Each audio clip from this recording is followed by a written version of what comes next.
మీరు ఎప్పుడైనా ఆలోచించారా, మనిషి చివరి శ్వాస తీసుకున్న తర్వాత అతను ఎక్కడికి వెళ్తాడు? శరీరం ఇక్కడే ఉంటుంది, కానీ ఆత్మ ఎవరూ చూడని ఒక మార్గం ఉంది. భూమి నుంచి ప్రారంభమై యమలోకం వరకు వెళ్ళే భయంకర ప్రయాణం. ఆ ప్రయాణంలో దాహం, భయం, శిక్షలు, పరీక్షలు. ఈ రహస్యాలను స్వయంగా మహావిష్ణువు గరుడుడికి చెప్పాడని చెబుతుంది గరుడ పురాణం. ఈరోజు ఆ మరణం తర్వాతి ప్రయాణాన్ని మీరు చూస్తారు.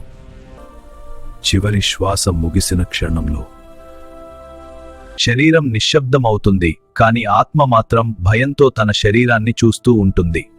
నేను ఇంకా బ్రతికే ఉన్నాను అని అరుస్తుంది, కాని ఎవరూ వినరు.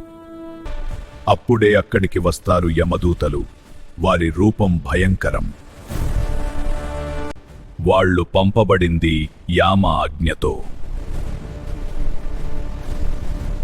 ఆత్మ ఏడుస్తూ ఉంటుంది, కుటుంబాన్ని చివరిసారి చూడాలని కోరుకుంటుంది. కాని ప్రయాణం మొదలైపోతుంది. మరణం తర్వాతి మొదటి అడుగు. మరణించిన తర్వాత 13 రోజులు ఆత్మ తన ఇంటి చుట్టూ తిరుగుతుంది. వాళ్ళు చేసే పిండ ప్రదానం ఆ ఆత్మకు ఆహారంగా మారుతుంది. ఆ తర్వాత మొదలవుతుంది 48 రోజుల భయంకర మార్గం. దాహం, ఆకలి, ముల్లులతో నిండిన దారి. పాపాలు ఎక్కువైతే ప్రతి అడుగు శిక్షగా మారుతుంది.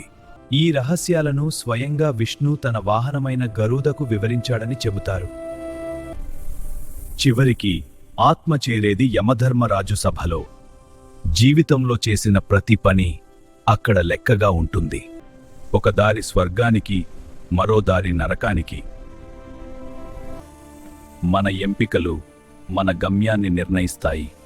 చెడు ఎంపికలు ఏది ఎంచుకుంటావు? మరణం అనేది అంతం కాదు, అది ఒక ప్రయాణం మొదలు. ఈ రాత్రి నిద్రపోయే ముందు మీ జీవితం గురించి ఒక్కసారి ఆలోచించండి. ఎందుకంటే మన వెంట వస్తుంది ఒక్కటే, మన కర్మలు.